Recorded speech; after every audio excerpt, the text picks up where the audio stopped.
You know, we have this rather peculiar idea in our culture that helping others is always the right thing to do. We've been taught from childhood that to be a good person, a spiritual person, a loving person, you must always say yes. You must always give. You must always be available. And if you hesitate, if you pause, if you dare to set a boundary, well then something must be wrong with you. You must be selfish. You must be unkind. But what if I told you that this entire notion is backwards? What if the compulsive need to help everyone, to fix everyone, to rescue everyone, is not actually love at all, but a form of interference, a way of disrupting the very lessons that life is trying to teach? Think about it. When you continually rescue someone from the consequences of their own actions, what are you really doing? You are not helping them. You are keeping them trapped. You are preventing them from learning. You are standing between them and the wisdom that only comes through experience. Now, I'm not suggesting we become cold or indifferent. That would be another extreme, wouldn't it? The question is not whether we should care. The question is how we care. And more importantly, who we choose to pour our energy into. Because you see, there are certain types of people who will drain you dry. They will take and take and take, and no matter how much you give, it will never be enough. And the tragedy is not that they are taking. The tragedy is that you are preventing them from growing. Let me share with you 7 types of people that you must learn to recognize. Not so that you can judge them or condemn them, but so that you can protect your own energy and allow them to face the very experiences they need to wake up. Number 1, the chronically lazy. There is a difference, you see, between someone who is struggling and someone who has simply given up. The person who is struggling will take your help and use it as a stepping stone. But the chronically lazy person, they will use your help as a hammock. They have made a decision, whether consciously or not, that life is too difficult and someone else should carry their weight. And the moment you step in to help them, you become that someone else. You become the person they depend on.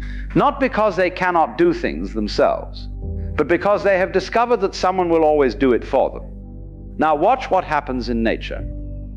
A bird does not bring food to a chick that refuses to open its mouth. A tree does not continue to nourish a branch that bears no fruit. Nature is very clear about this. If something is not producing, if something is not contributing, it is eventually cut off, not out of cruelty, but out of wisdom. The chronically lazy person will always have an excuse. They will tell you about their difficult childhood, their bad luck, their unfair circumstances. And some of this may be true. But here is the question you must ask. What are they doing about it right now? Are they taking any steps, however small, to change their situation? Or are they simply waiting for someone to come along and fix it for them? When you help someone who refuses to help themselves, you rob them of something precious.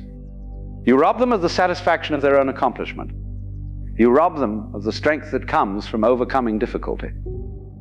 You rob them of the very thing they need most, which is the discovery that they are capable. Some of you have been carrying people for years.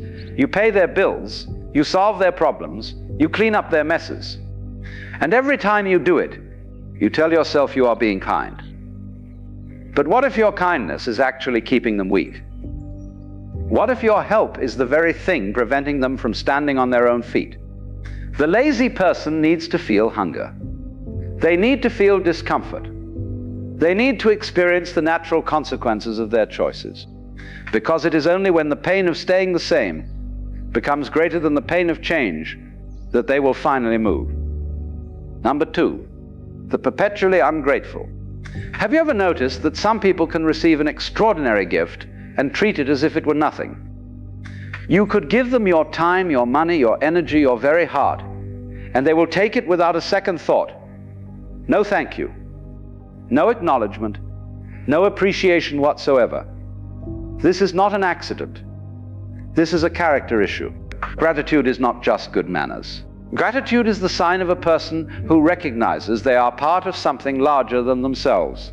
A grateful person understands that every blessing, every gift, every kindness is not owed to them, but given freely.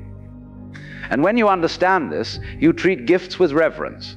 But the ungrateful person? They believe the world owes them. They believe your help is their right.